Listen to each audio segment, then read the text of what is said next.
thanks to the help of people like you and colleagues like Ganyu, better all the time. But I've been feeling distracted at work lately. I just feel constantly agitated.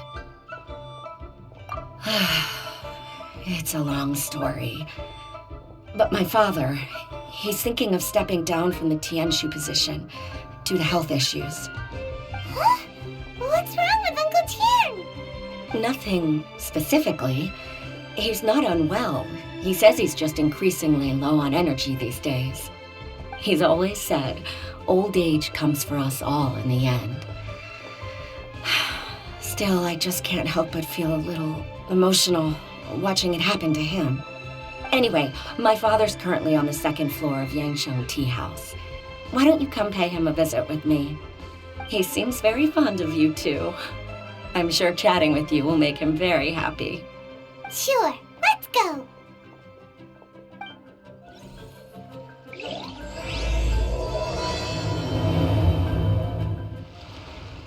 Uncle Tian, we're here to chat with you. Oh? What a lovely surprise. Welcome. Ochis, why don't you go downstairs and get the shopkeeper to make us a fresh pot of tea?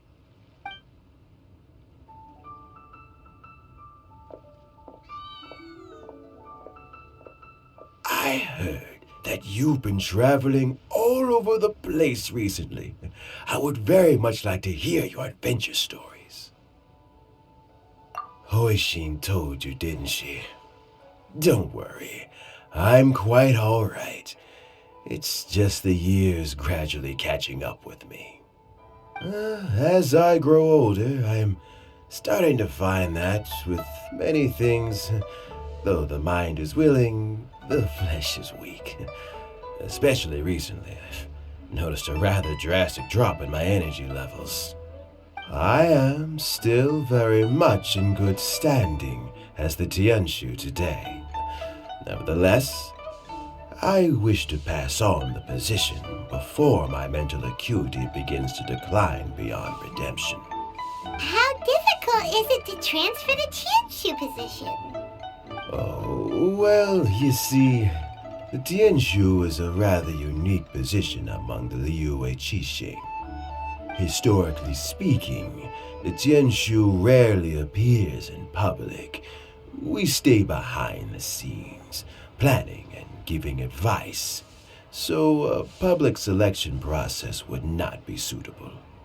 We also want to keep any prospective Tianshu candidates free from influence by outside forces, so we tend to be as discreet as possible in their assessment and appointment. For these reasons, the incumbent Tianshu typically recommends their candidate of choice, and this is then approved by the other Qixing members.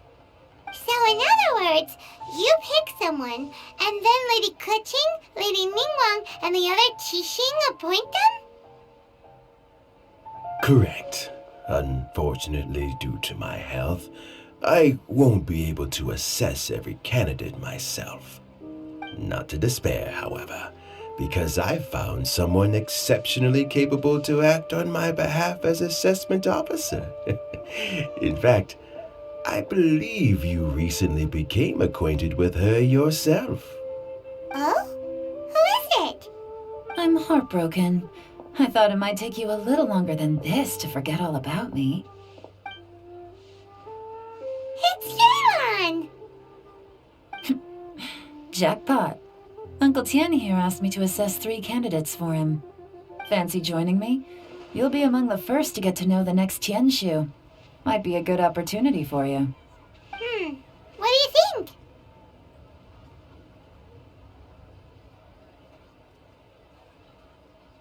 Makes sense.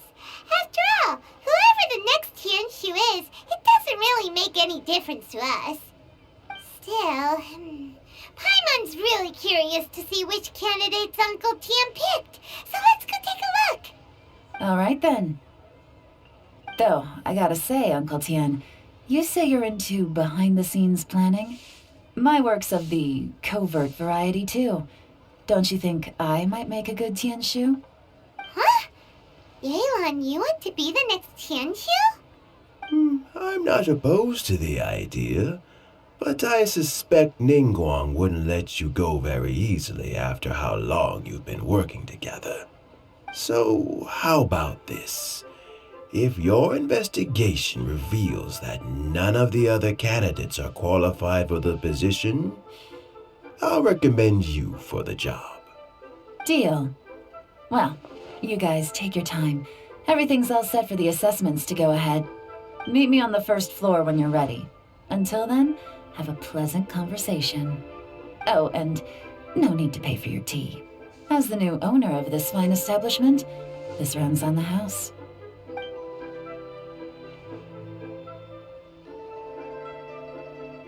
You're all set? Uncle Tian seems really worn down. It's like all his energy's gone.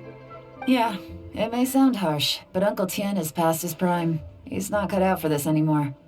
So he's recommended 3 candidates. Their names are Qianwei, Mingbo, and Zhi. Qianwei is a wealthy entrepreneur. Mingbo works at the Liyue Ministry of Civil Affairs, and Zhi is focused on study and travel. Try to keep all that in mind. Of course, it doesn't really matter if you forget, since we'll be assessing them at Yuehai Pavilion in a short while. Qianwei, Mingbo, Zhi.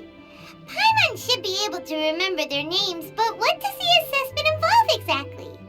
Let's leave that until we get to Yuehai Pavilion. All right. Heads in the game, people.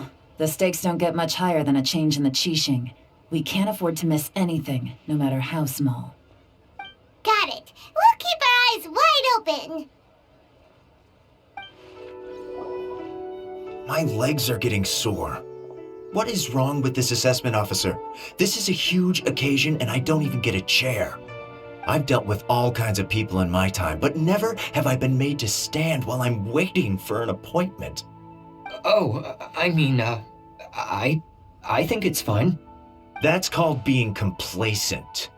If you're happy to just accept the way things are, you'll never be able to change anything in the future. Oh, come on. That's just... Now you're just being unreasonable. All right, you two. Let's not get into a big argument over this. It's not worth it. Qianwei, that was a bit uncalled for. And Mingbo, cut him some slack. We've all been standing around for a while. It's natural to be getting irritable. Look, how about this? There's no rule saying we're obliged to stand up while we wait, so why don't we borrow some chairs from the guild nearby? Fine. They're not the best quality chairs, to be sure. But under the circumstances, it would be better than nothing. It looks like all 3 candidates have arrived.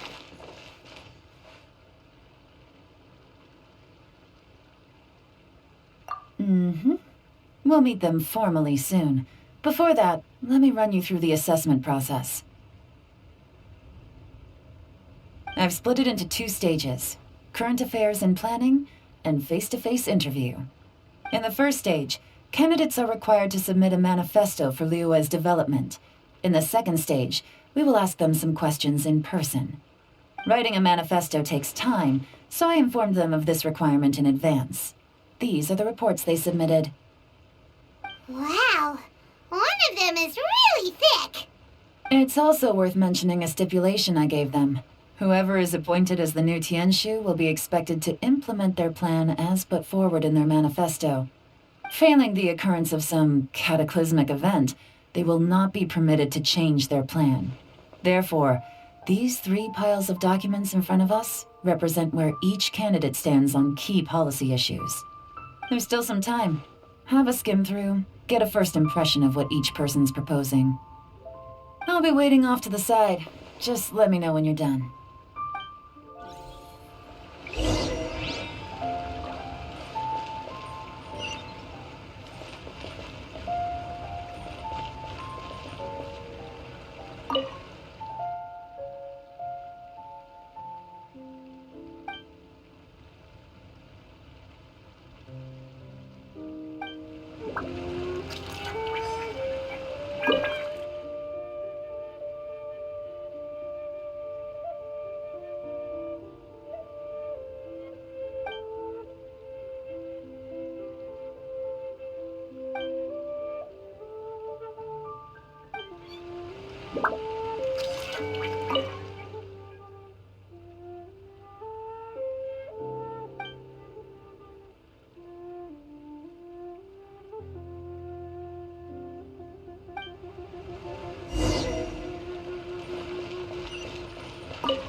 Finished, huh?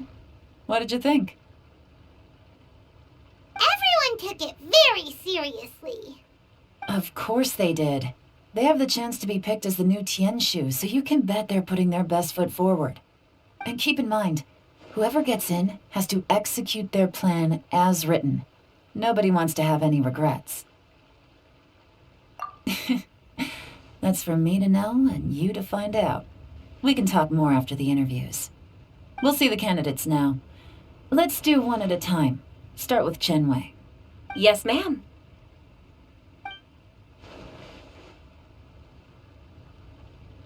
Oh, so you two are the assessment officers, are you? I had assumed that given the great import of this situation, Lady Ningguang would perhaps be assessing us in person. I certainly hadn't imagined I'd be seeing two entirely unfamiliar faces. I trust you've read through my manifesto? I'd be more than happy to clarify any details you found difficult to grasp. It was written with an expert audience in mind, after all. Mind your tone, mister. Relax. It wasn't intended as a personal slight against anyone in particular. I was simply stating a fact. Cloud Retainer? You know this Adeptus? Oh, yes, I remember now. You must be the traveler that people are constantly talking about. With your sterling reputation, you must have a respectable level of erudition. Perhaps you will be able to understand the concepts I have put forward. Although I shouldn't get my hopes up. Oh, is it my turn? Yes. Please introduce yourself. I'm, Mingbo. I work in the Ministry of Civil Affairs. I've worked there for, 9 years, 5 months, and 3 days. In that time, I've handled, 2,347 cases. I have 12 active cases at the moment. They should be concluded in, 16 days? My current work is related to urban planning, and I'm also responsible for, auditing the accounts. To be more precise, there are 3 parts to the accounts, namely... Is it just Paimon, or is he not very good at public speaking? You know what? Let's leave the self-introduction there and move on to some questions. Oh, okay. Sorry.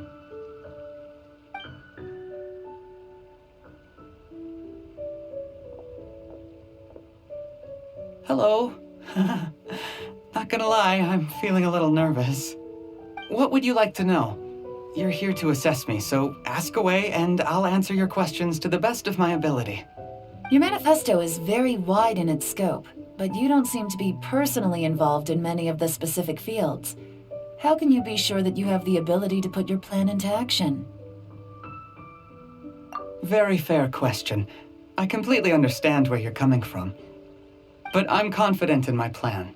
I've visited many different places, talked to lots of people with far more expertise than myself, and my manifesto is the conclusion of these efforts.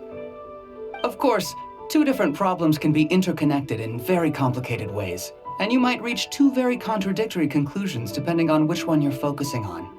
What I've tried to do is strike a balance. In other words, present an optimal solution to all the problems as a whole. How do you plan to determine whether you are right or wrong about your proposed solution being the optimal one? A great question. Well, I'd start by having my colleagues and the secretaries of the Yuehai Pavilion evaluate any proposals before implementation. Post-implementation, it would all come down to the results. If it turned out that my judgment was to blame for poor results, I would take responsibility. Nice answer. All right, next question. He seems like a great guy. Everything he said was thoughtful and logical, and he was just a pleasure to listen to. Here's my take on what we just learned. As you saw, Chenwei is highly knowledgeable. He proposes many excellent ideas in his manifesto which effectively target the big issues. But he is very proud and incredibly stubborn. He doesn't care much about other people's feelings. Mingbo's plan is more thorough and more measured. You can tell he's meticulous in his work, very detail-oriented.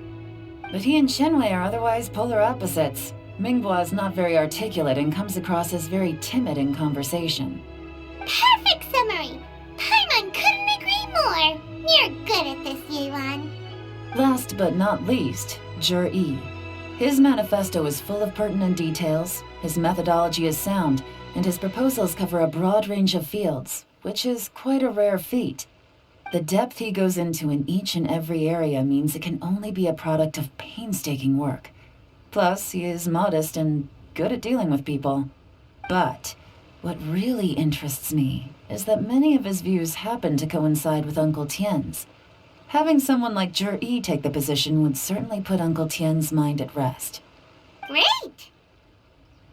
We'll see. Let's go back and report to Uncle Tien.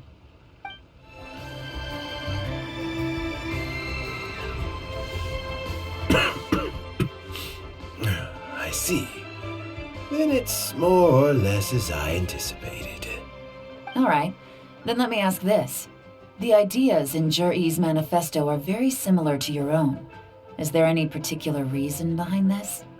Oh, I didn't want to say anything when I gave you the list of candidates, for fear of affecting your judgment. But I can tell you now. Those 3 candidates have all studied under me in the past. It's only natural that they share some similarities with me. But Shenwei went on to focus on his business, and Mingbo has always been occupied with his work at the Ministry of Civil Affairs. Of all of them, Jur-E was with me for the longest duration. Whoa! So how did you get to know them all, Uncle Tien? Shenwei was referred to me by an old friend. Mingbo came to my attention in the course of my work. As for Jur-E, that was pure happenstance. We first met while fishing. Gradually, as we got to know each other, we started discussing all sorts of topics. Jur-E came from a poor family, and his parents died when he was very young. But he was a gifted student and a fast learner. He reminded me of a younger version of myself, so I started out giving him a few words of advice when we were out fishing and noticed how quickly he got on.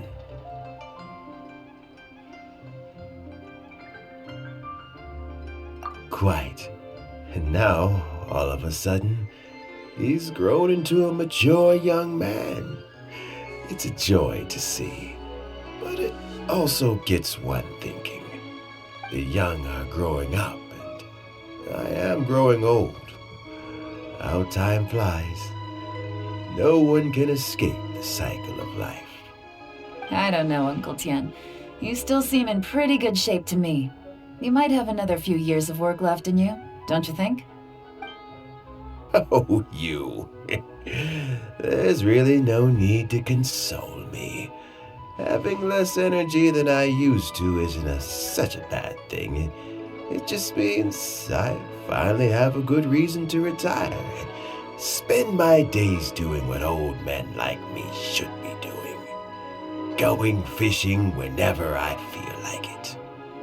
Sounds like you sure love fishing, Uncle Tien. Ooh, there's nothing quite like fishing to pass the time. Ooh, and freshly caught fish, they make the most beautiful fish soup with barely any preparation required. Fresh fish soup. Sounds tasty. Doesn't it? Also, some time ago, Jur-E purchased a very special recipe from an old fisherman. When we've been fishing recently, Jur-E always brings some extra ingredients he prepared in advance. The addition of these makes the soup taste even more wonderful. That flavor makes for a fond memory. But at my age, who knows how many more chances I have left to taste it again. Oh, can Paimon come next time too? Paimon really wants to try it. Let's get back to the matter at hand. Uncle Tien, we've reported back. Do you have a verdict? Mm-hmm. I appointed you as the assessment officer, and I trust your judgment. Had you not asked me why Juri's ideas were so similar to mine, I was not going to mention my history with any of them. This decision must be guided by what is fair and right. Please disregard all other considerations and make your final decision only after a thorough review of each candidate's talents and capabilities. Remember, you must be thorough. Understood. Come on, let's go talk somewhere else. Bye-bye, Uncle Tien. Look after yourself.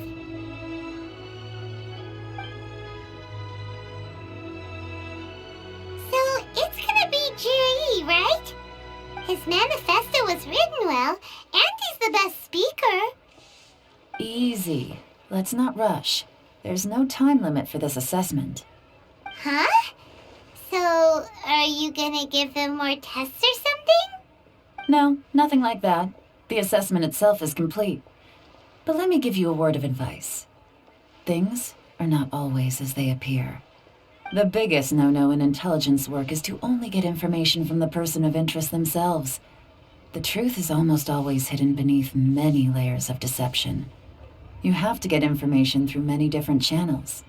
For example, Wenyuan, Shenghua. Yes? Lady Yelan, what are your orders? Ugh! Who are they? Where did they come from? Did they scare you? These two are Wenyuan and Shenghua. They work for me. As my trusted assistants, they are always standing guard nearby. They also perform various assignments as required. Shenghua is a business expert who gets his information by trading. Wenyuan relies on word of mouth. And there's also Upei, who's not here right now. That meathead must have been out there on sea surveillance for some time now. Is he all right? I seem to remember that he can't swim. Nothing can take that guy down. Certainly not a little wind and waves. Shenghua, visit all the commerce guilds and look into Qianwei's background. Wenyuan, go to the Ministry of Civil Affairs and look through Mingbo's work files. Yes, ma'am. So what about Juri? Juri, well, obviously as the most promising candidate, we will be investigating him ourselves. Let's go to the docks first. Lots of people passing through there. You can find out all kinds of things. If we're looking for information, why don't we try talking to Buai, the owner of Wanyu Boutique? He does business at the North Wharf. Maybe he has some news for us. That's actually not a bad idea. Let's go and ask him. Look, your asking price for this batch is just too high. I can't buy in at this price. How am I supposed to turn a profit? Come on, hear me out. I'm telling you, this is the single best batch of Sunsettias ever. You won't find anyone who disputes that. I accidentally dropped one into a well, and even the water turned sweet. Even so... All right. I'll let you in on a little secret. The boss of Second Life also wants to buy from me, but I haven't responded yet. If you won't take him, I'll just have to partner with them instead, and neither of us wants that. Okay, well, when you put it that way, I'll accept your asking price. I'll take all your stock. Don't sell a single one to Second Life.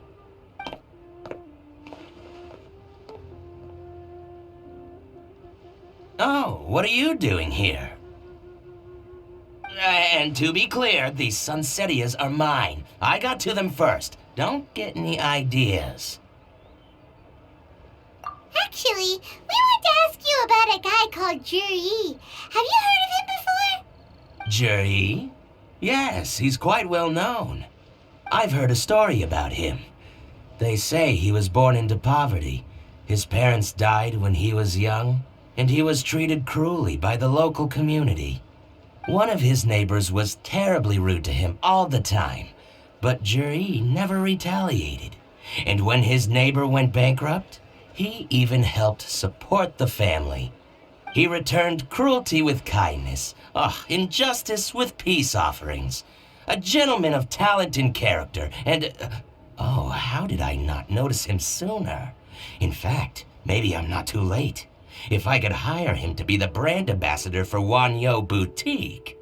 Oh, he sounds like a decent man. We can finally breathe a sigh of relief. Why are you asking about him anyway?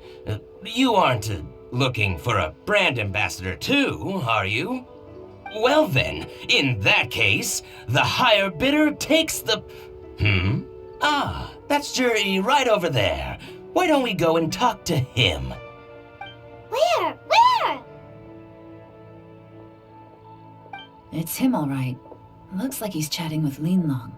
Come on, let's follow them and listen in. Try not to let him see you. We want this information to be as truthful as possible.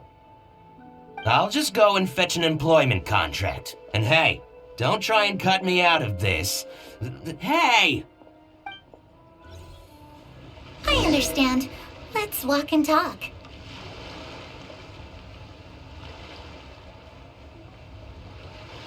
My friend, what can So, you were looking to buy a wineware set? Oh, now I can see that you're a connoisseur, so I won't bother trying to con you. I trust you understand our shop quite well?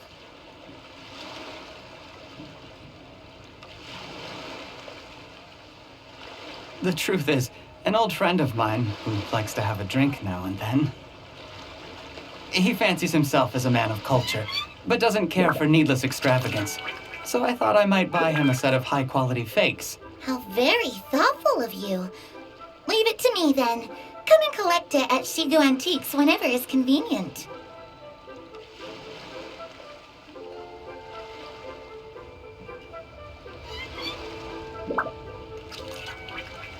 Thank you very much, Miss Lin Long. It's my pleasure, Mr. Juri. These days, it's quite rare for someone of your standing to still keep up with their old friends. It's nice to see. I'll be sure to pick out a good set for you. You can count on me.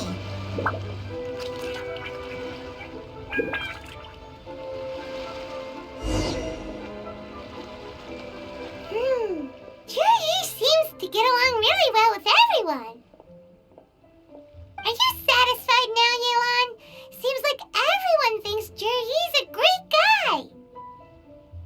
We shouldn't jump to conclusions just yet. Let's go check out the wharf where he usually goes fishing. Do we have to? Wait, you're not just trying to dig up some dirt on Juri because you want to be Tianshu yourself, are you? Maybe I am. Maybe I'm not. But hey, if I do become Tianshu, I'll look out for you guys. You'll be able to try all the finest food for free. How does that sound? We will? Well, come on! Off to the South Wharf we go! The wharf is as busy as ever. I hear the anglers here sometimes sell their fish to the nearby fishmongers. Let's see what Uncle Soon has to say. Welcome. What would you like to buy today? Sorry to interrupt. We're actually members of the, Liyue Anglers Association, and we just wanted to ask a few questions about someone. We've heard about this young man called Juri, who's supposed to be a fantastic fisherman. Just wondering if you happen to have heard of him? Whoa! Yelan made up a whole fake identity without batting an eyelid! Ah, yes, Juri. He's been making quite a name for himself recently. I've got some friends who travel all over the place, and they tell me everywhere they go they meet someone who's heard of him. Apparently, he had a rather tough time growing up. Had to work several jobs alongside his studies to make ends meet. How does that saying go? What doesn't kill you makes you stronger. Well, if there's anything to that logic, he's sure to be phenomenally successful one day. Yeah, we think so too. But I'm afraid your Anglers Association might be in for a disappointment. Oh? Why is that?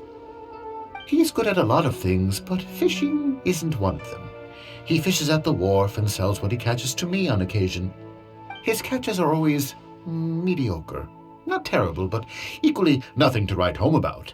If you're looking to recruit some new members, though, I do know a few top anglers I could put you in touch with. That sounds fantastic. I've got a couple of other things to attend to right now, though, so why don't I come back some other time and we can chat over a drink? Sure thing. See you. Everywhere they go, they meet someone who's heard of him. Come on, let's keep asking around. Here to buy some fish? It's 300 for one or 3 for 1,000. You better hurry. When they're gone, they're gone.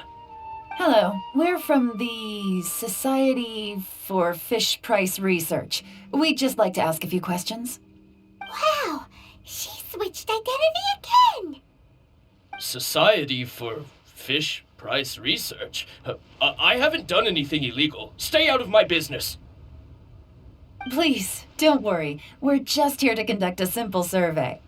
We've heard about a certain Jur-E who's been selling fresh fish at low prices in this area recently. Do you know anything about this? So this isn't about me. You should have said something, you know. I know the guy. I could tell you what I know. I haven't heard anything about him selling fresh fish at low prices, but it wouldn't surprise me if it was him. Oh? Why is that?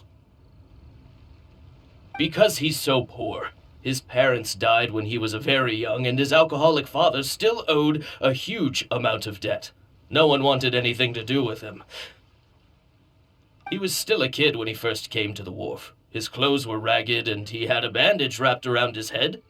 And he managed to survive, thanks to Uncle Tien, who gave him some food. But still to this day, he doesn't have a lot of mora to his name.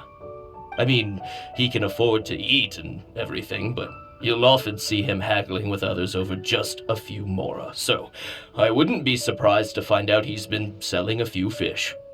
It's not like he catches much anyway, so it's not going to affect my business. Don't tell him I said that. You'd rather he didn't know? Well, I spoke to him once, briefly, and I just had a feeling that he really cares what other people think of him. I think he has pretty low self-esteem, but hey, it's hardly my place to say anything. What he's achieved already puts most people to shame. And nobody's perfect. I just wouldn't want to upset him, that's all. I see. Well, thank you for sharing that with us. Not a problem. And just for the record, there's absolutely nothing wrong with the price of my fish. The more times you say it, the less convincing it becomes. Doesn't have a lot of mora to his name. Okay, let's keep going. Hey, it's you guys! Wait, what's the phrase? Oh yeah, honored to meet you. What brings you to me? The truth is, we are but newcomers to this territory. We heard tell of a great martial artist, Master Dugu, who knows everything there is to know. Hence, we sought you out to ask for your guidance. Really? People said I know everything there is to know? But of course. We also heard that Master Dugu is a kind and virtuous swordsman who never turns away anyone who comes with questions. Great! So what do you wish to know? Nothing happens on this street that I don't know about. Now she's lying to a kid.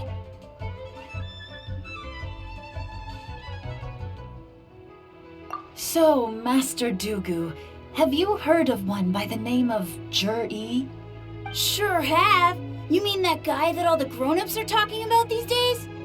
I've heard many tales of Jur-E. For example, I can't remember. Probably because it's nothing that important. I prefer stories about sword-fighting heroes. Oh, I can completely understand that. Then let me ask you this. Do you remember roughly when the grown-ups started talking about Jur-E? Oh yeah, I know that. It was about 2 or 3 months ago. Before that, people always used to talk about Jur-E in a kind of nasty tone of voice. But 2 or 3 months ago, suddenly everyone started to like him. Sometimes he gives me candies, so I'm glad that people are starting to like him now. Just as I thought. Huh? What do you mean? I mean, just as I thought, Master Dugu is indeed as kind and virtuous as the legends claim. I'm not that great. Oh yeah, one other thing. These days, there's a lot of people I've never seen before talking about jury stories in the street. They seem like nice people. Oh, definitely. Great! So next time I see them, I'll say hi. And I guess I can share some of my candies with them too.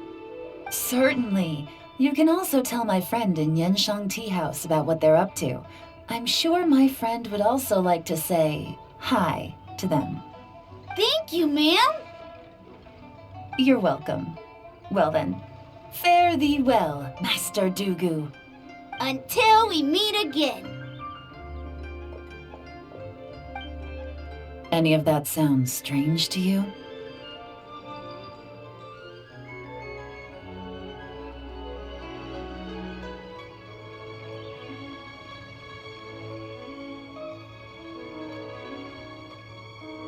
Strange? What was strange about it? Ji seems to have a great reputation.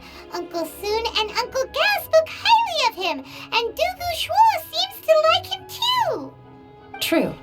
But the issue is, where did his sudden celebrity come from? It almost seems too good to be true. Sudden? Too good to be true? What do you mean? So he returns cruelty with kindness and had to work to support his studies. These are the kinds of things that make someone well known in their hometown. But Uncle Soon said even his friends who travel far and wide hear about him wherever they go. That's a little over the top, if you ask me. Do you remember what Dugu Shuo said about Zhiyi's stories? Clearly they left him with a good impression of the guy. But beyond that, he wasn't interested in the details. That's the reaction I would expect from any normal person.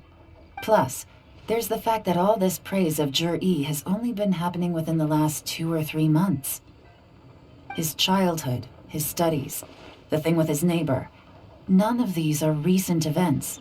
So why are these stories only going around now? When you put it like that, it is kinda strange.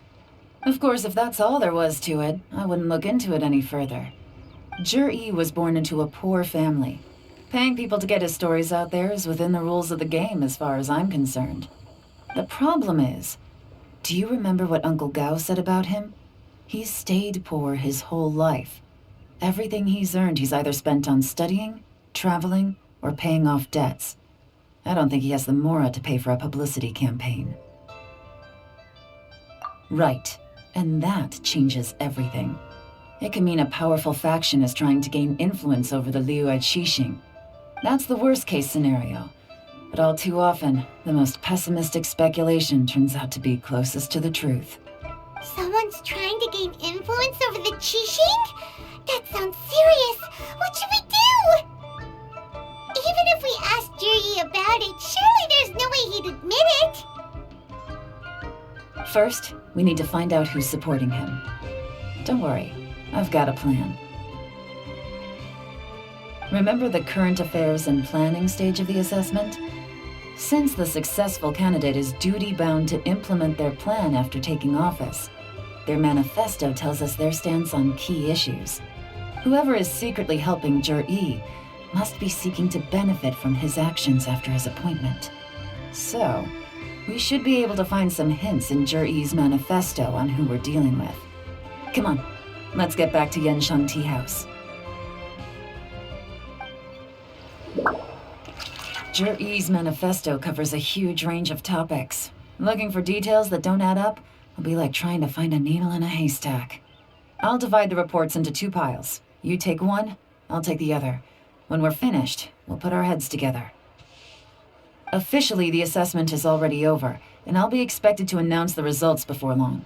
So we have to get to the bottom of this as quickly as we can. Yikes! We better hurry! Whatever else Uncle Tian might think of Zhiyi, the fact remains that he's one of his favorite students.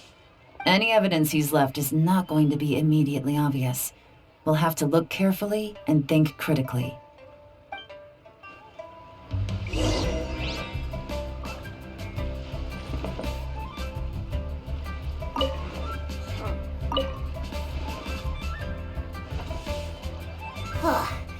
Even though Yelan took half, this is still a lot to get through. Well, we gotta start somewhere.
Oh, this reading is giving Paimon a headache. Let's take a break.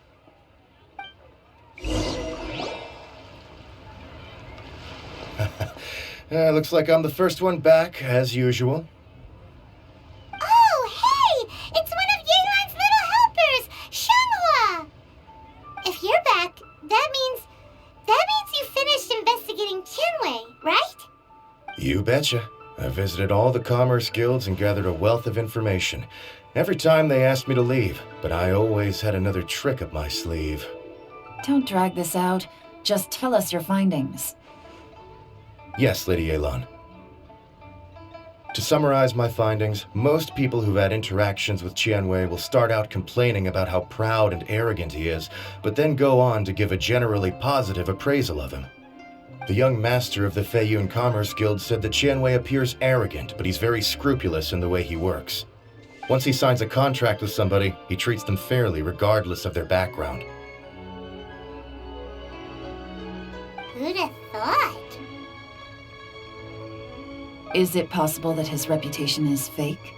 Is there any way you can check the accounts of the businesses under his name? In theory, that should be very difficult. But here's the thing. I asked around and found out that almost all of Tianwei's accounts are open to the public. Where he buys from and sells to should be confidential business information, but he doesn't seem interested in protecting it at all. Tianwei often sees business opportunities that others don't, but once he's made enough mora off of it, it's like he gets sick of it and releases all of his trade secrets. It's like he wants people to know that they still can't beat him, even if he shares all of his secrets. The fact that someone like that can still make mora is pretty infuriating when you think about it. What a strange guy.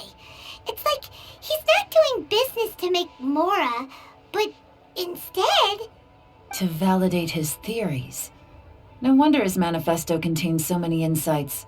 It's all the result of his first-hand experimentation. I'm back! Huh? How come you're here? Why do you think? Obviously, because I possess superior skills and am always one step ahead of the competition. Well, when you're the competition, at least. You... whatever. I'm not getting into an argument with you.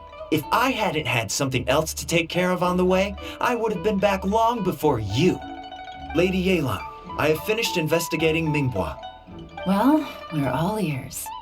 The Ministry of Civil Affairs says that Mingbua struggles to get his words out when he gets nervous, especially when he's chatting with strangers. But after a few days of getting to know him, you can pretty much have a normal conversation with him. On the whole, the feedback from the Ministry of Civil Affairs was very positive. He always considers the things that everyone else overlooks. In your opinion, was the Ministry of Civil Affairs' appraisal of Mingbua at all exaggerated? I don't believe so. Mingbo is someone who has slowly but surely earned the reputation he has today. According to Miss Yu, the ministry often gets Mingbo to take a final look at projects before they're implemented. People feel much more confident in something if it has his stamp of approval. Oh, and also, there was once someone in the ministry who was lying and cheating to try to advance their career. Mingbo gave them the scolding of a lifetime. Apparently, he can be terrifying when he loses his temper. I haven't seen it for myself, though. Whoa, that's hard to imagine. Like I said before, things are not always as they appear. Ah, so that's what you meant by that. Paimon's starting to get it now. Thank you both. You're free to go now.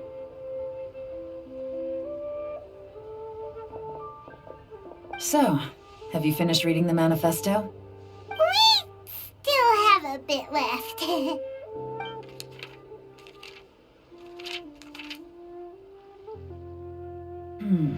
I can't see any immediate problems looking at the individual entries. The only one that strikes me as a little unusual is the Chengshu Pool redevelopment plan. Chengshu Pool has always been home to many secrets. Plus, Ajdaha once wrought havoc there, so there are even more secrets buried deep underground. At some point, a rumor began to go around that there is great treasure buried beneath Chengshu Pool. A long time ago, with the approval of the Qixing, a mining team conducted an exploratory excavation there. So, did they find any treasure? None. The ruin was completely impenetrable. The only way they could have gotten through the solid rock would have been by blowing it open with a special kind of explosive.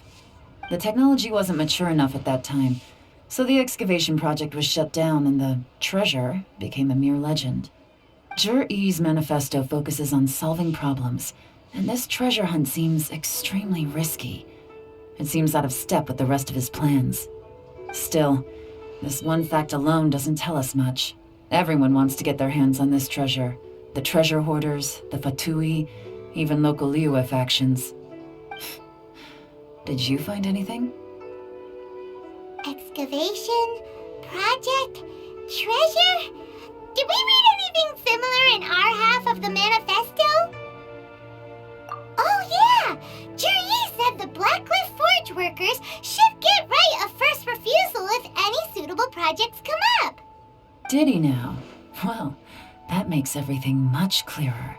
So Zhi-Yi wants the Blackcliff Forge to excavate the treasure of Chengshu Pool. Does that mean the Blackcliff Forge is Juri's secret supporter? No, not likely. I've looked into the Blackcliff Forge before. They aren't involved with any powerful factions at present. They do possess some specialized explosives, but it would seem more trouble than it's worth to put so many resources into a risky project like this. Still, since the clues are pointing toward the Blackcliff Forge, we should see where they lead. We may well find something new. Shenwei and Mingbo both turned out to be completely different than what we thought. What about Juri? Is there another side to him too? This is the Blackcliff Forge. Let's look around for clues.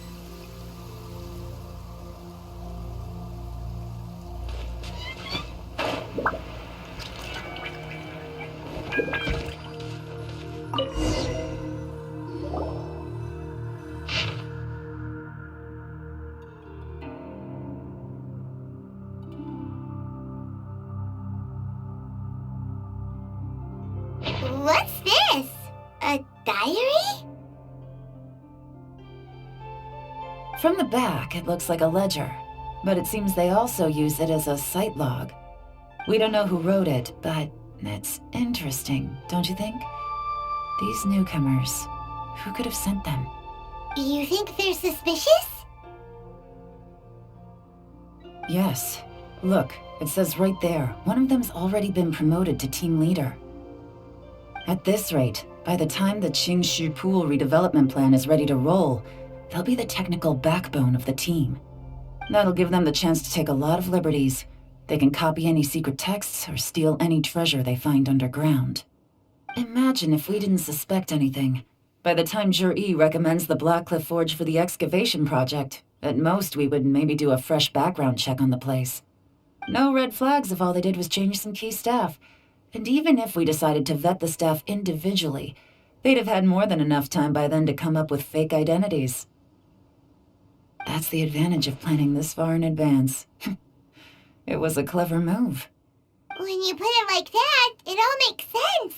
If we hadn't found this out, someone else would have stolen the treasure. So, who's really behind all this? That's a question for the newcomers. But let's start with that worker over there for now. Excuse us. We want to ask you about the newcomers. You want them to teach you or something? I gotta say, these newcomers are in tip-top shape. Fast learners, too.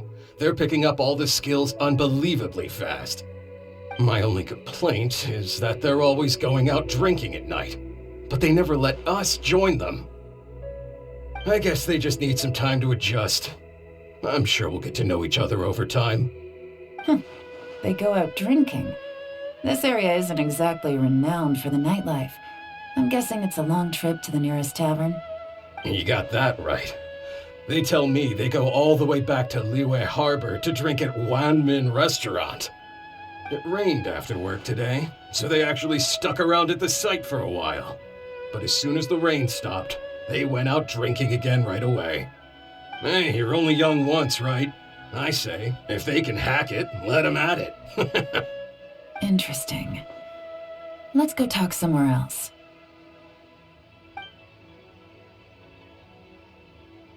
Looks like our hunch was on the Mora. These newcomers are very suspicious. Drinking in Liyue Harbor, huh? Some cover story. I'll wager they've been going to intelligence updates. Good thing it rained today. It means they'll leave footprints. I doubt they'd give themselves away that easily, but let's follow them and try our luck.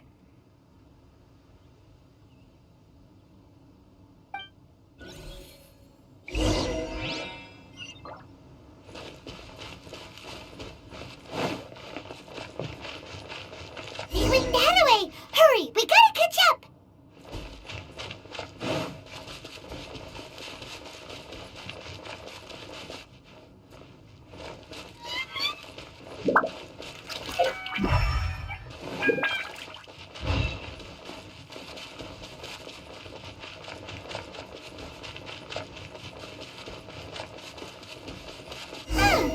These footprints are heading towards Liyue Harbor.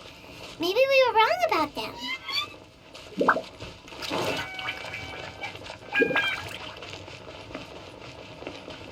Just as I thought. They didn't go to Liyue Harbor. They went that way.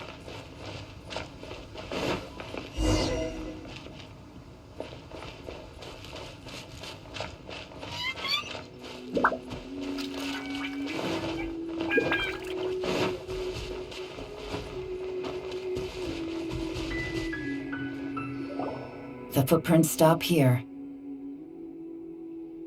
But, judging from the direction, I'm guessing their destination was that abandoned house.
Looks like we were too late. This has gotta be where the newcomers rendezvous with whoever they're working for. But all the evidence has been destroyed. Look at these ashes. Someone was burning documents not long before we arrived. Could there be anything left? Maybe the wind could have blown the fire out before everything was finished burning.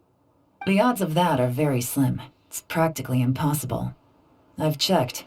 All the paper's been burned. There's only ash left now. Why don't we wait for them back at the Black Cliff Forge? They've got to go back there sooner or later.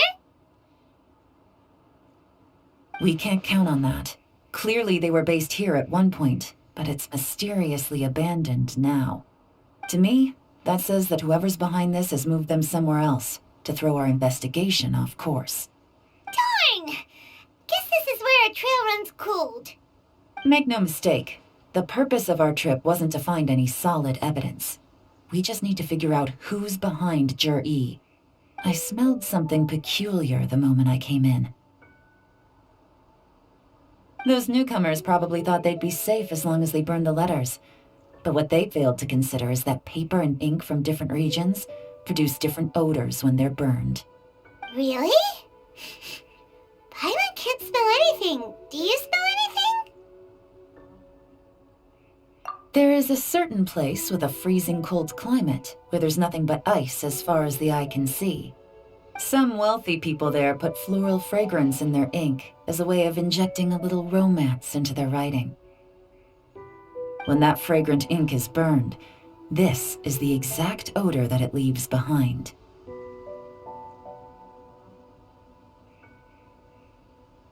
Exactly. The evidence will soon be blown away by the wind, so it's nothing we can arrest anyone with. But it's all I need. Now I know who we're dealing with. I can plan our next move. Lady Yelan! Oh, thank goodness I finally found you. I thought I'd never see you again. Who are you? Don't be alarmed. This is Upei. He's Wenyuan and Shanghua's colleague. I sent him to look into Jur-E's regular contacts. Since Jur-E likes fishing, Upei thought he might know some of the fishermen and sailors, so he took a boat out to sea to ask around. I left him a note at Yanshang Tea House telling him to look for me at Black Cliff Forge when he got back. If there'd been an ambush waiting for us there, it means we'd have had some backup. So, what did you find out at sea? Forgive my incompetence. I'm afraid I've come up empty-handed. I asked all the fishermen multiple times, but none of them had any interactions with Jur-E before. Then the waves got so choppy I ended up falling overboard. Fortunately, someone managed to drag me out. When I got back, I heard that you'd gone to Black Cliff Forge and might need backup, so I went straight there as fast as I could. Didn't even stop to change my clothes. Well, Uncle Tien said that Jur-E once bought a recipe from one of the fishermen. Did you hear anything about that at all? What? That's news to me. No, that's not possible. It's absolutely not possible. Lady Yelan, I'm telling you, I spoke to every single fisherman out there, and none of them mentioned anything about a recipe. Interesting. Then I wonder how that even more wonderful fish soup came about.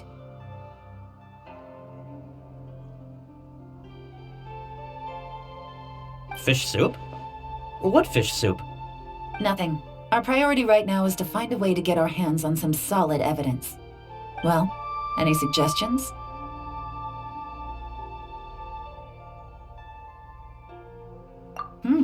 Not a bad idea. Upei, what do you think? Honestly, I've already tried following Jur-E, but the guy's too cautious. Never meets with anyone suspicious. Okay, so tailing's out. No, we'll still need to tail him. But first, we need to do some groundwork. Groundwork? When you've worked in intelligence for a long time, you'll understand that no one can stay on high alert forever. Especially when he thinks he's about to win. Tomorrow morning, I'll announce his victory at Yuehai Pavilion. Take a guess what you think he'll do next. Be sure to arrive on time. You won't want to miss the show. It looks like we're all here. Well then, time for me to announce the results of the assessment process. I won't drone on about the importance of the Tianshu role. Suffice to say that Uncle Tian entrusted me with the monumentally important task of assessing the candidates, and now it falls to me to give him a satisfactory answer. All of us here know the score. Don't beat around the bush, just get on with it. Qianwei has many pioneering ideas, but some of his plans are lacking in detail, and he easily gets into testy exchanges with other people. Mingbo is reliable, but not quite ambitious enough, and because of his personality, he struggles to win people over. In contrast, Zhi is evenly balanced across the board and enjoys an excellent reputation in Liyue. After much consideration, I have decided to recommend Zhi to the Liyue Qixing. What? Congratulations. Thank you. Honestly, I'm a little surprised to hear my name being announced. In my estimation, all three of us are worthy candidates for the Tianshu position.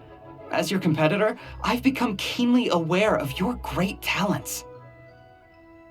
Would either of you entertain the possibility of working with me in the future and taking on some of my workload? I'll have to see. I'm in a bad mood. This is the last thing I want to be thinking about right now. I don't mind, as long as I can help.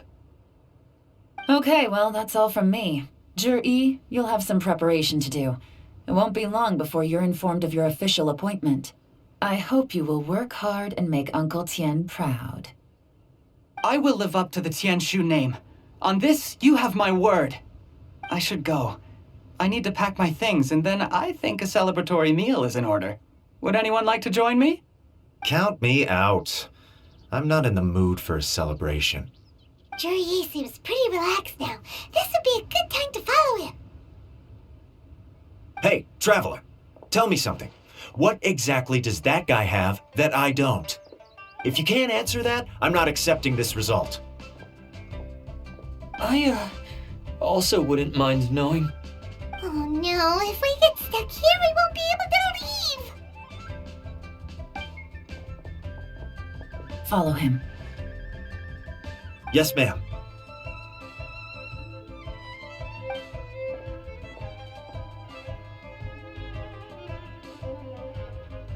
We finally got rid of them! Lady Yelan, Zhi has gone towards Feiyun Slope. Follow him, quickly. So Zhi really sided with the Fatui? But Uncle Tian thinks so highly of him. Why would he do this? Difficult to say, but everything should become a lot clearer when we find him. I'm sorry, Lady Yelan. We lost him. He's too good at this. We weren't able to keep following him without being seen. How the heck did he manage to shake Yelan's subordinates? I guess Zhi didn't let his guard down. Still as vigilant as ever. No, Upei says he's much more relaxed than usual. Maybe it's just how he's wired. Perceptive enough to sense when he's being watched. But how? Don't blame yourselves. Let's not forget he was trained by Uncle Tian himself. Evading detection is not an unusual skill for him to have. If I'd asked you to tail Uncle Tian, you'd have ended up at a dead end too. It's fine. So, where did you lose him? Xinyue kiosk. He only went in briefly. Upei and I were watching outside the whole time. A few moments later, a man dressed in a completely different outfit came out. Upei had a feeling that it was him, but we couldn't get close enough to check without blowing our cover. I figured that if we spooked him, it would undo what we've accomplished today so far. Another option would have been to arrest him there and then, but without any evidence, that would have been meaningless. So I stopped Upei, and I stayed here to wait for you while that meathead went to ask around in Xinyue kiosk. Good work. The fish didn't take the bait, but that's okay. As long as he's still swimming around, we'll find a way to catch him eventually. The key is figuring out what he's trying to achieve. Let's go to Xinyue Kiosk. Could you explain to me how that works? A guy like him comes in, changes his whole outfit right under your nose, and you don't even ask him about it? Our customers are free to dress however they please. What grounds would I have to question him? Okay, fair enough, but didn't you think it was just a little bit strange? Well, maybe I did, but it still doesn't give me the right to stop him. Enough. Let's tone this down a little. I'll make this quick. Just one question. What did he buy while he was here? Oh, he didn't buy anything. He just picked up a bottle of liquor that he ordered ages ago. A bottle of liquor? Yes, a very strong kind. Fiery, with a rich flavor. Not something the average customer would order. This gentleman ordered it in person from us a long time ago. He was only here today to pick it up. Liquor and wineware. I see. Let's go. Where to? Shigu Antiques. Hey, Miss Linlong. Sorry to bother you. Zhi ordered a wanware set from you not long ago, right? We're friends of his. He's been telling us how impressed he is with the quality, considering how affordable it was. So we just had to come and take a look for ourselves. Sure. Which model are you looking for?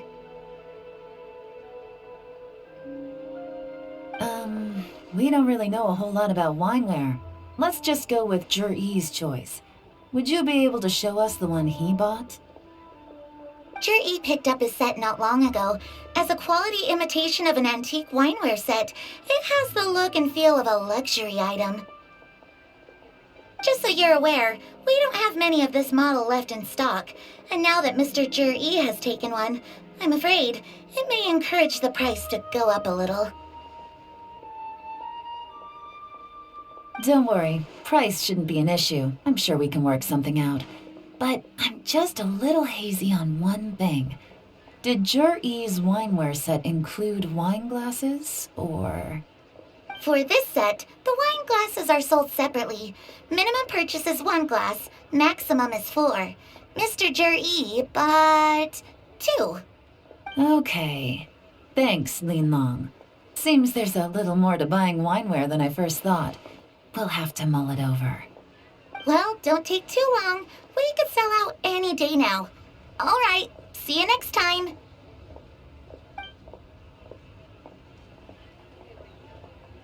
This is turning into a real headache.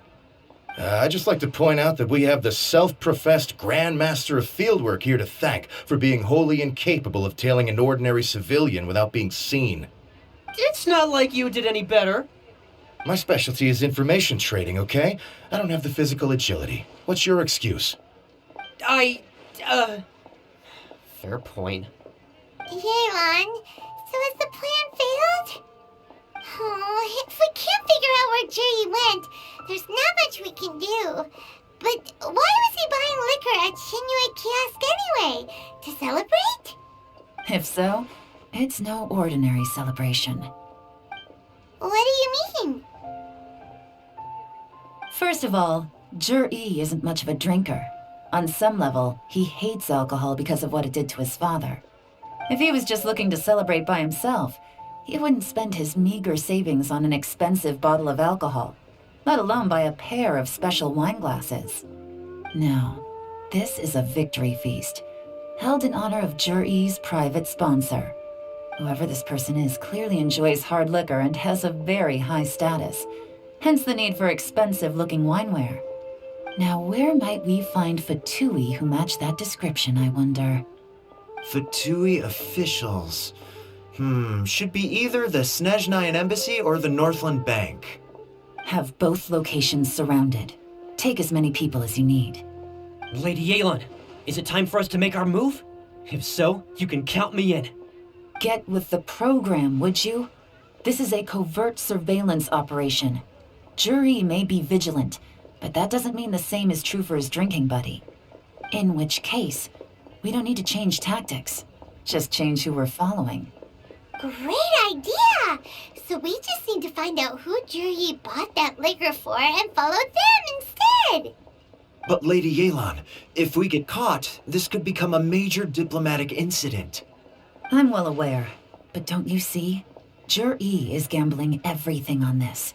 If we really want to catch him, we're going to have to accept a little risk ourselves. Stick to your orders, and make sure we're covering all other bases too. Anywhere else Jur-E might be going. I want eyes on those locations. Yes, ma'am. Don't worry, Lady Yelan. Jur-E may be a slippery character, but we'll keep a close watch on the movements of all Fatui officials. I'll be waiting for you at the tea house. If I'm guessing correctly, Fatui officials are likely to take action at night. You should go and get ready. Then meet me at Genshin Tea House. Perfect timing. Wenyuan just sent word that the Fatui ambassador, Yusupov, just left the embassy alone. He's heading in the direction of Qingshu Pool. Qingshu Pool? That's the place Juri mentioned in his manifesto. It looks like that's where they've arranged to meet. Sensible choice, I'll give them that. Qingshu Pool is always crawling with monsters. Most people wouldn't dream of going there. It's one place they won't need to worry about being seen. Oh no, we gotta go get them! Let's go. If my hunch is correct, we just might hit the jackpot this time.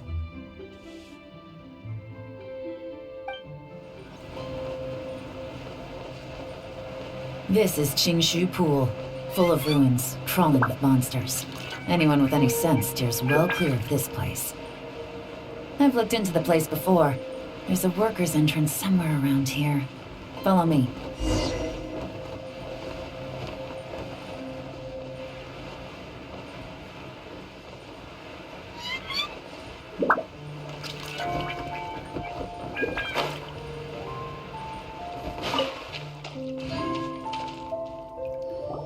There's been some work done on this place in the past, but it's a bit of a labyrinth inside. I can't guarantee we'll be safe once we're underground. The workers left an emergency access route. If we can find it, this will be a much easier journey. Still, be ready to fight at any moment. Any resistance needs to be taken out quickly and quietly. We don't want to attract too much attention. Don't worry, we're all professionals here. By the way, Yelan, where are your 3 little helpers at? They have other things to take care of first. We couldn't afford to wait for them, but they'll join us later.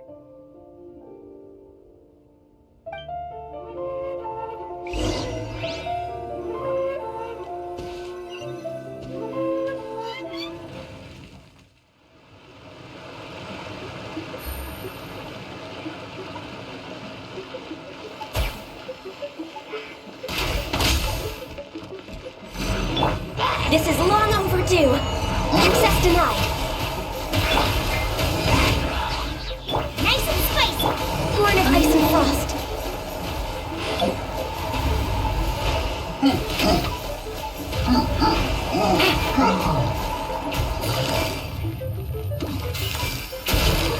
No touching.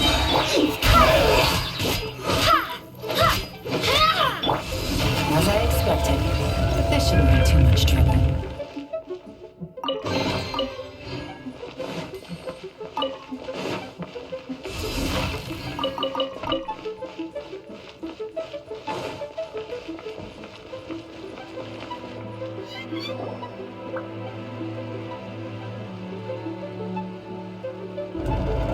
Guys, see that? That's gotta be the Fatui ambassador here to meet Juri. Looks like he went through that door. That must be the emergency access route, right? Come on, let's hurry.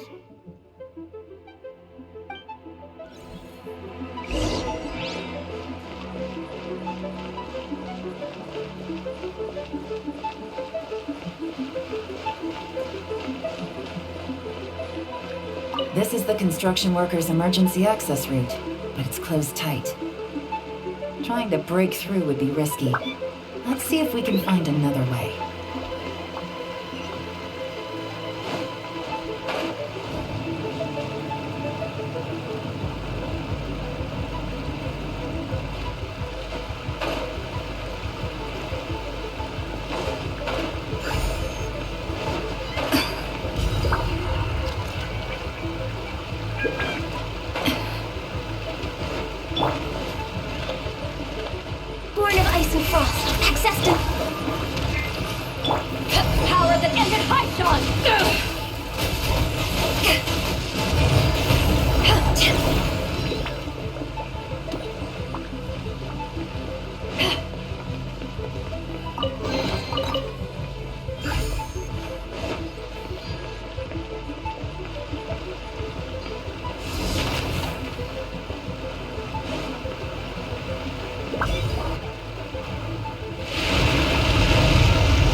No touching! That's right! Go and play!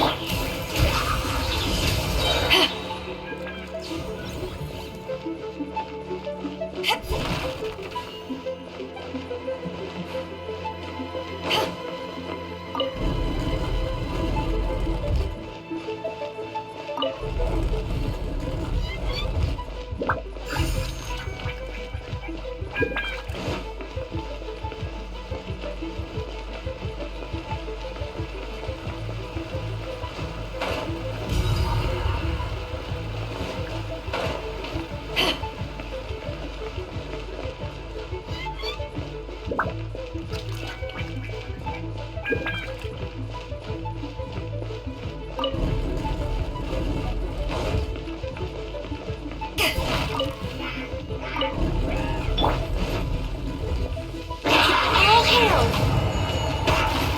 Born of ice and frost. To ashes!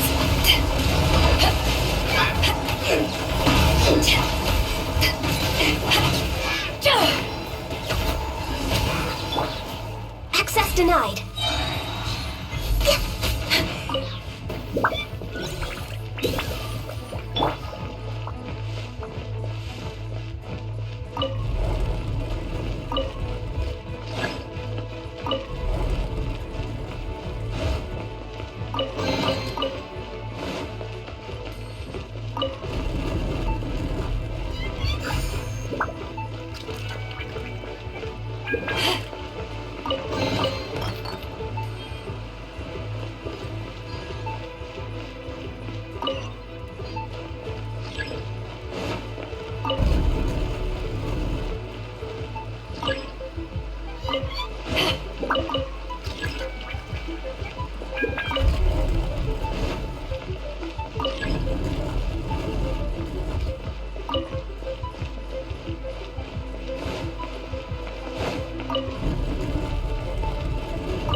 The water's flowed into the groove, and now the statues have lit up. Okay, now we should be able to move the statues.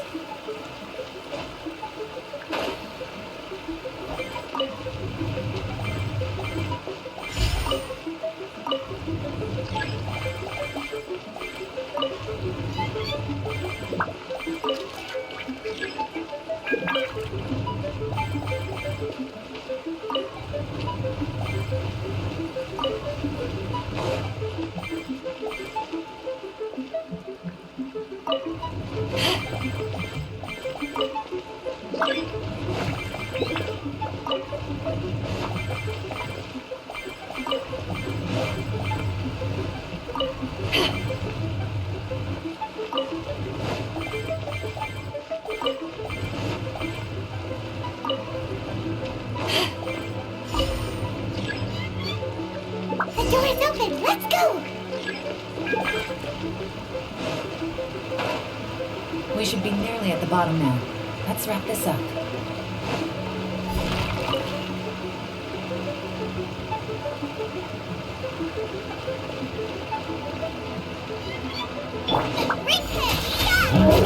Nice and swift.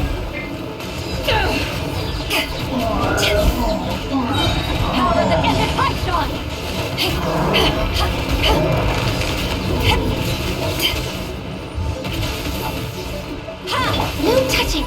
Just enough. Boba, get them!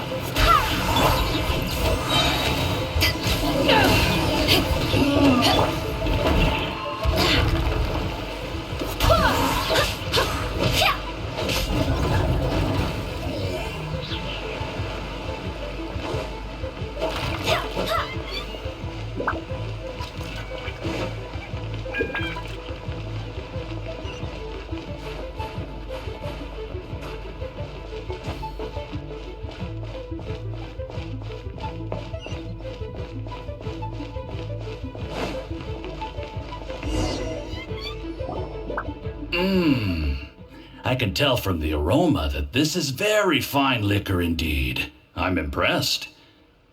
Come on, bottoms up. After you, of course.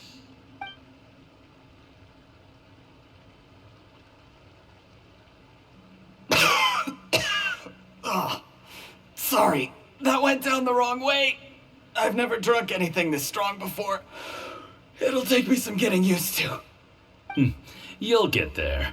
If you want to stay friends with us, you have to drink with us. I'll do my best. You're more of a lightweight than I thought. Already struggling after one glass? I thought you were made of sterner stuff. You certainly kept it together when you were poisoning your teacher's soup. Come on, another round. Less talking, more drinking. Sure. You didn't leave me much of a choice, though, did you? Just the mention of poisoning sends shivers down my spine. I'm more timid than you realize. Every time I poisoned him, I had to hide away at home for a few days because I was so scared of getting caught. Look, I know it has not been easy for you, my friend. We appreciate all your hard work. But I have to say, you really are quite a genius at poisoning people. I mean, the poison we brought from Snezhnaya is as strong as this wine, but you found a way to turn it into an imperceptible, slow-acting poison and came up with the idea of delivering it through fish soup. What was it you said?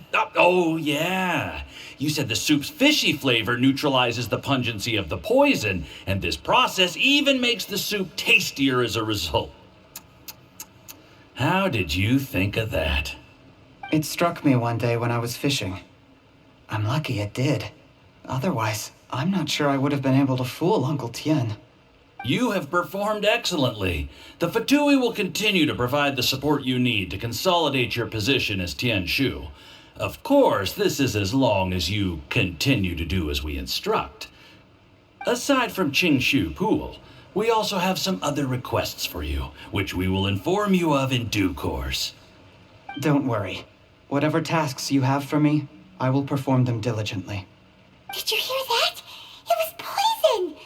That's why Uncle Tien hasn't been feeling well recently. It's all Jurye's doing. What a nasty guy! Seize him! Hold on. Did you bring a camera? If not, you can use mine. This is quite a scene. We have to capture it for posterity.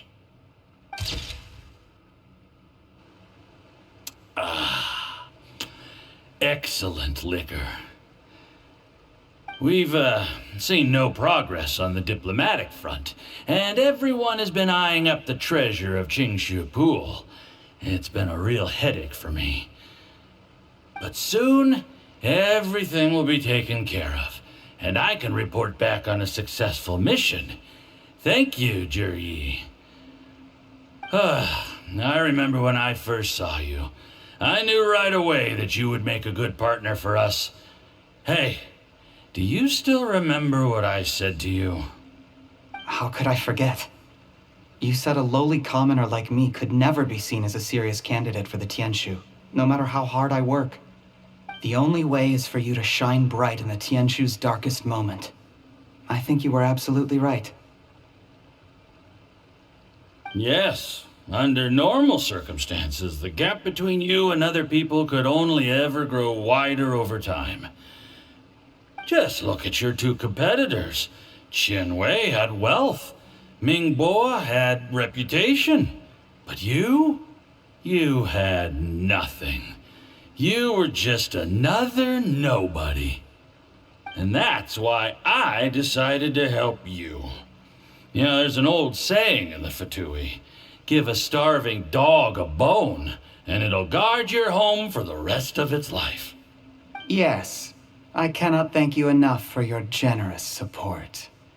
You know, the best thing about you is that you do as you're told without complaining. Hey, keep up the good work, and I can assure you, you'll never have to worry about Mora again. Heck, when you're not in the company of the Fatui, you'll be able to throw your weight around as much as you want. How about that? Uncle Gao said that Jur-E has low self-esteem. Seems he was right. He was worried that whatever advantage he might have now will diminish over time, so the Fatui persuaded him that he should act while he can. Do you have any more film in the camera? Then get ready to use it. Tonight's grand finale should be coming up any minute now. How well this goes for us depends on how Jur-E plays his hand. Ooh, is there any more alcohol? Go on, fill me up. I'm in a good mood today, and I'm gonna drink my fill. Make sure to get me home safely afterward. There's only a little left. Here, I'll fill your glass. If you like it, I can bring you some more next time. Whoa, this is the good stuff. It is great. Huh? What the?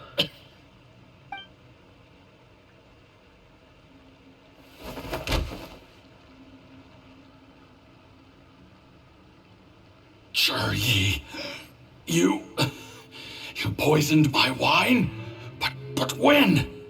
You seem surprised, Mr. Yusupov. How could you? How could I not? I've sacrificed years of my life studying and reflecting to prepare myself for this position, and in the end, I even had to poison my own teacher. You really think I'd put myself through all that just to become your little puppet? I don't want to bow down to anyone ever again, and that includes you. You imbecile. It's the Fatui who got you to where you are. Do you understand? If I disappear with no explanation, the embassy will come after you. They'll get to the bottom of this. Mark my words. Do you see the haystack in the corner? Underneath it is a pile of explosives. And next door in the dark room are the 3 undercover agents you sent to infiltrate the Black Cliff Forge. I'm gonna stay here till I see you slip into unconsciousness. Then I'm gonna set this on fire. Once the flames burn through the hay, they'll ignite the explosives, the ruins will collapse, and everything will be buried. What do you hope to? I took the liberty of leaving some evidence of your contact with the undercover agents at the Black Cliff Forge. It won't take long for people to join the dots. 2 missing person cases will become one as the truth gradually reveals itself. The Fatui planted undercover agents in the Black Cliff Forge to steal their signature ruin-grade explosives. Their plan was to blow through the solid floor tiles in the dead of night and seize the treasure of Qingshu Pool. But things didn't quite go to plan. Mistakes were made that led to the accidental deaths of the entire crew. Faced with the overwhelming evidence, the embassy won't investigate this any further. In fact, they'll be only too happy to blame it all on a rogue operation by you. It explains why you acted alone, while exonerating the rest of the embassy of any liability. Of course, none of that will have anything to do with me. When all of this comes to my attention, I'm afraid I'll have no choice but to cancel the Qingshu Pool redevelopment plan immediately. I guess then, I'll be Tianshu in my own right, with a clean record and well out of the Fatui's reach. Jur-E, do you really think you're gonna get away with this? The Fatui has a record of everything. That includes the poison, all interactions between us, even my trip here tonight. After I die, they'll come looking, and they'll get to the bottom of this. A record? Oh, you must mean the one in the hands of your second-in-command, Theophan? How do you know about that? Because when you contacted me, I also made contact with your associates. I have Theophan to thank for providing me with the poison I used on you today. He'll help me tie up all the loose ends. After all, your untimely demise comes with a few perks for him. He has been eyeing your position for a long time now. That traitor! Jurgi, you... Shh. Relax. It's over. After tonight, everyone gets what they want. And anyone else in the know is either my accomplice or about to be taken out of the picture. Sweet dreams, Mr. Yusupov.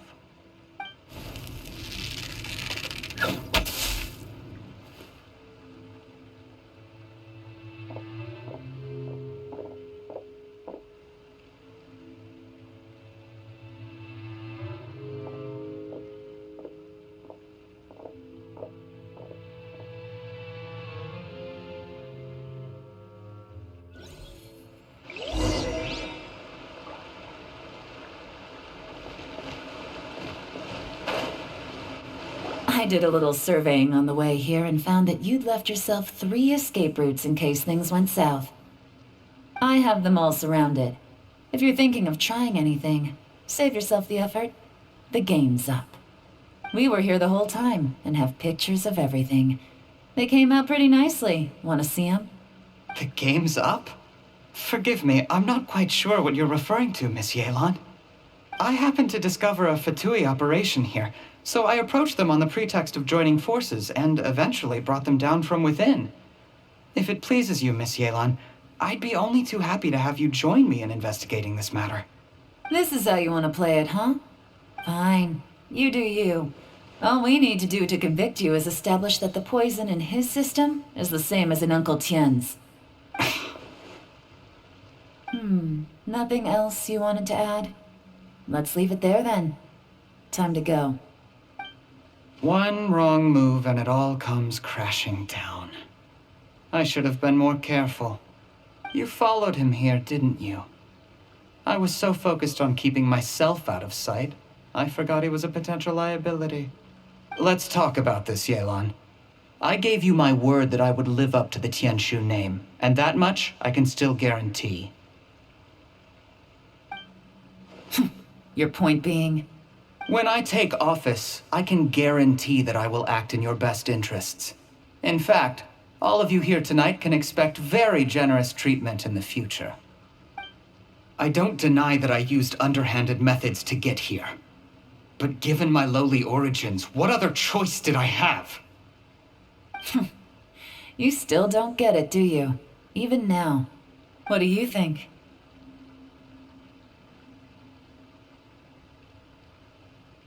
Exactly. Jur-E, clever people can always come up with a good excuse. But while you might be able to get other people to believe you, you'll never be able to deceive yourself. There's nothing wrong with wanting to win other people's respect, but when has Uncle Tien ever looked down on you? He was like a teacher and a father to you, but you chose to repay that by poisoning him. Whatever positive goal you may have started out with, you threw it away in that moment. That's enough. Of course. What makes this even crueler is that you managed to convince yourself there was no other way. Uncle Tien was always going to give you this opportunity, even if you'd done nothing at all. Out of everyone in the world, he is the one who trusts you the most. So much that he drank your fish soup without doubting you, not for 1 second. That's enough! That's enough. Life is like fishing. It cannot be rushed. Whatever you do, impatience will accomplish nothing. I was just like you once, desperate to prove myself. Only later did I realize things do not always turn out the way you plan, but you have to keep calm to carry on. You're still young. Be patient believe in yourself, and don't look outside yourself to prove your value.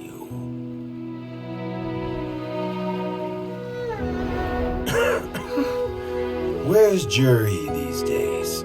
It's been a long time since he last paid me a visit. Maybe he's just busy.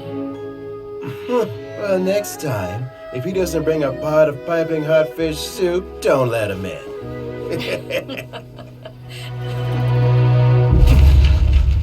Whatever you were thinking about, you'll have plenty of time to mull it over in prison. Oh, I almost forgot. If the Fatui find out what happened today, prison might not turn out to be the safest place for you. Trying to have friends on both sides, it has a way of turning everyone against you. But right now, I have an opportunity for you.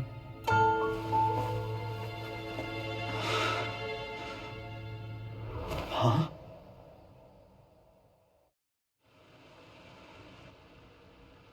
Sorry, things are about to get extremely busy for me. Let's meet at Genshin Tea House tomorrow morning. I'll have someone remove the explosives. Then, there's someone I have to go and see.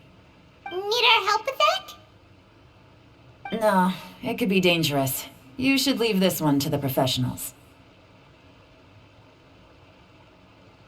Don't worry. As long as they're willing to cooperate, this'll be a straightforward deal. Get some rest. See you tomorrow. Nice and spicy.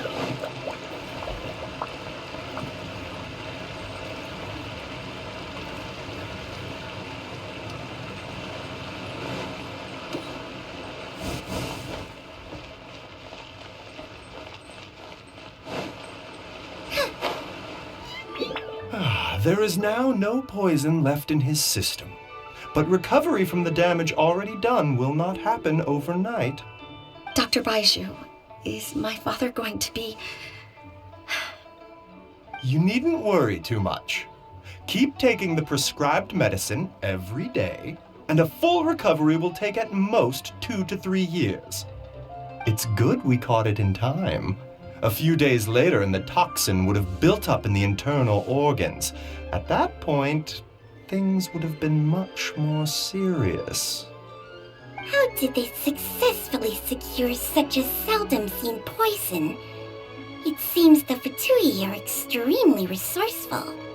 Unfortunately for them, they were up against us. Uncle Tian will be heading off now. Remember to get plenty of rest and avoid overexerting yourself while you're recovering. Don't worry, I will. Thank you very much.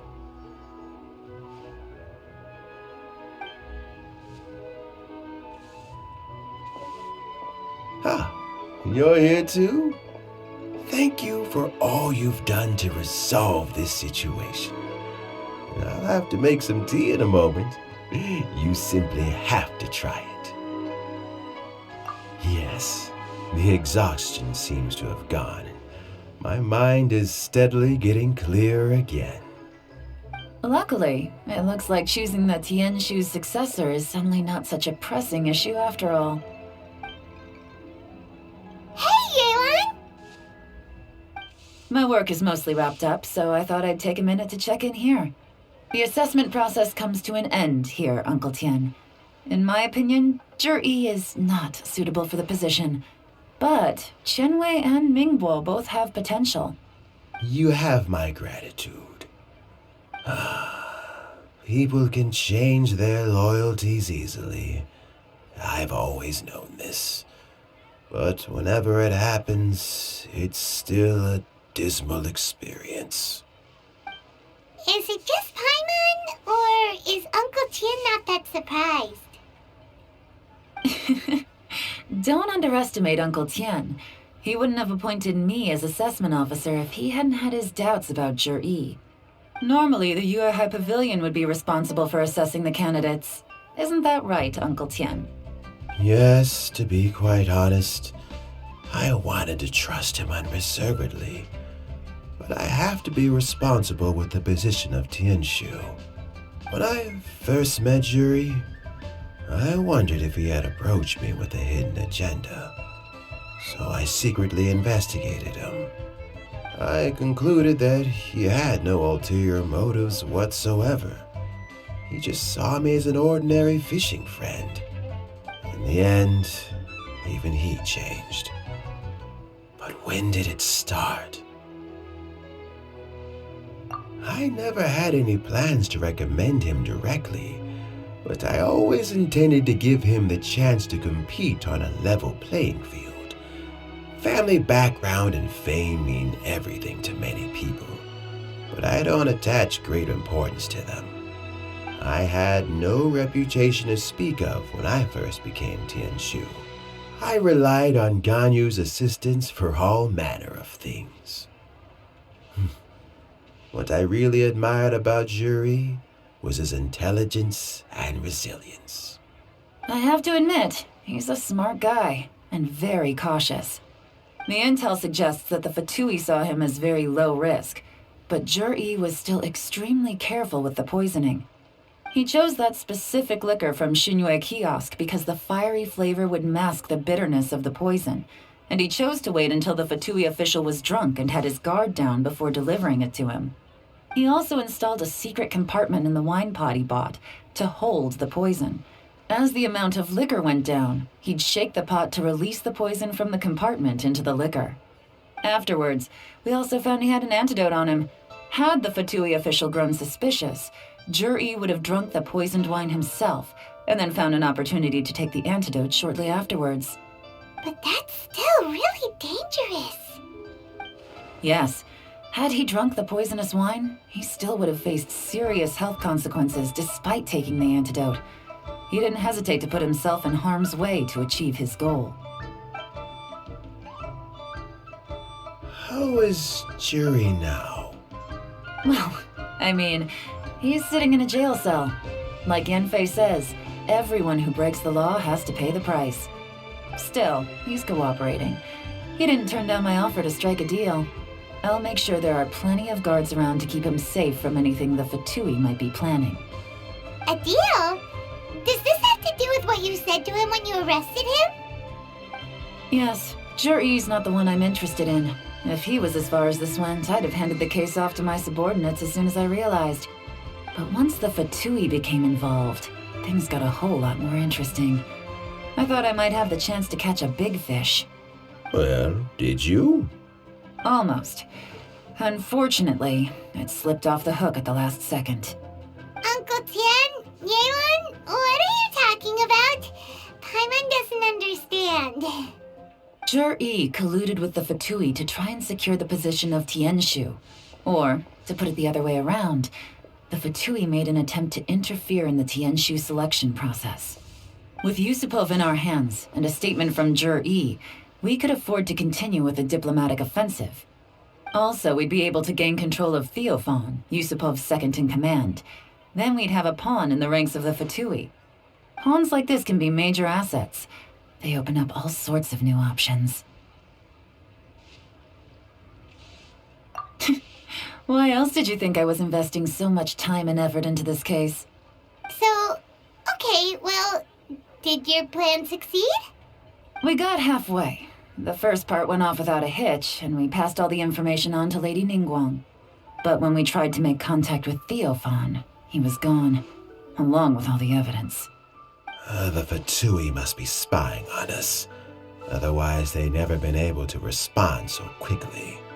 I found out from other sources that the Harbinger Regrator got involved. The Fatui's main forces aren't concentrated here. Regrator was only treating this as a peripheral concern. It's a pity that Theophan got away, but knowing which Harbingers are still looking at Liyue is something. It gives me a starting point for my next mission. I have to ask, Yelan, do you have any desire to take over the position of Tianshu yourself? I remember you showed some interest a few days ago at Yenshang Tea House. In my estimation, you are more than competent. Oh, that. I was obviously joking. I prefer my current life.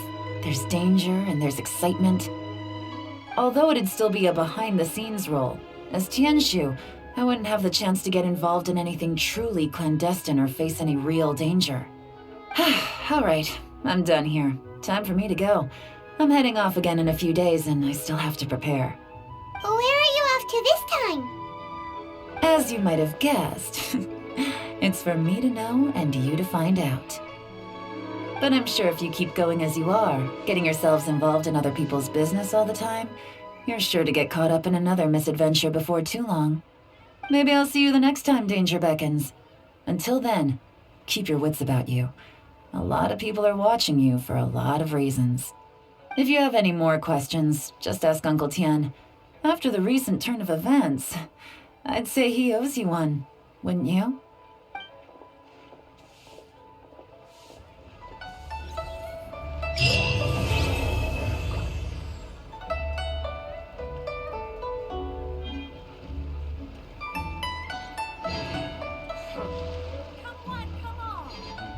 What would you like to know? Something I've said to Jury, Qinwei, and Mingguo before is that while cunning and scheming are quite crucial, even more important than this is staying true to yourself. Jury and Ambassador Yusupov each saw each other as a means to an end. They thought that if they could just outsmart their opponent, they would emerge the final victor. And yet, in the eyes of Yelan and Regrator, they are but pawns in a much bigger game. Scheming is an endless endeavor. If you can't cope with it, you're better off staying out of it. It gives you a much clearer view in any case. Everyone has self-interest, but you cannot let it be your master. So, don't fight over fleeting gains and losses. Rather, focus on the direction your heart is leading you and keep moving forward. What would you like to know? I first met Yelan when she was very young.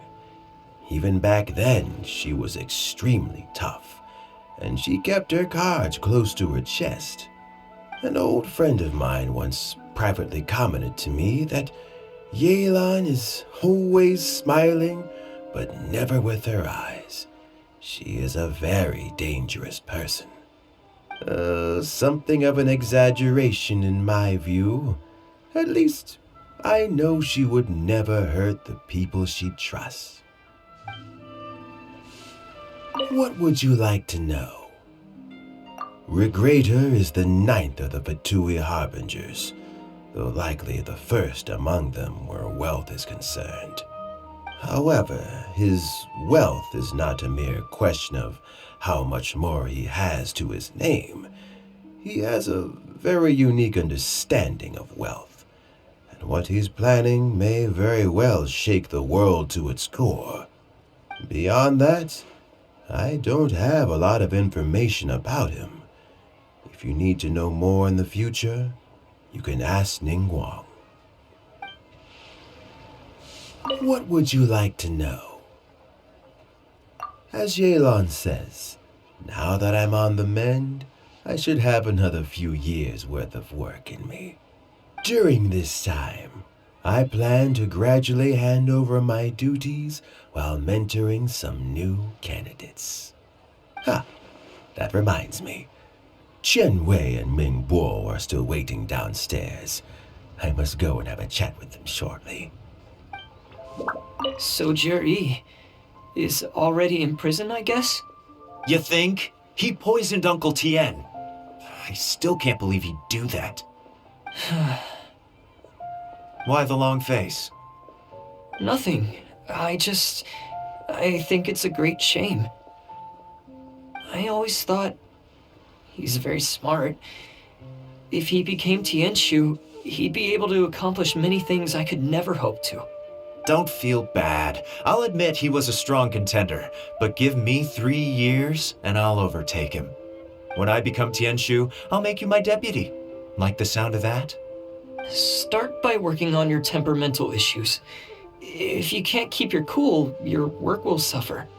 Right now, you still have a long way to go before you'll be eligible to take the Tianshu position. I'll get there.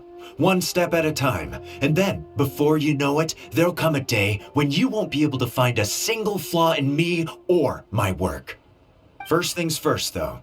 Let's go and talk to Uncle Tien.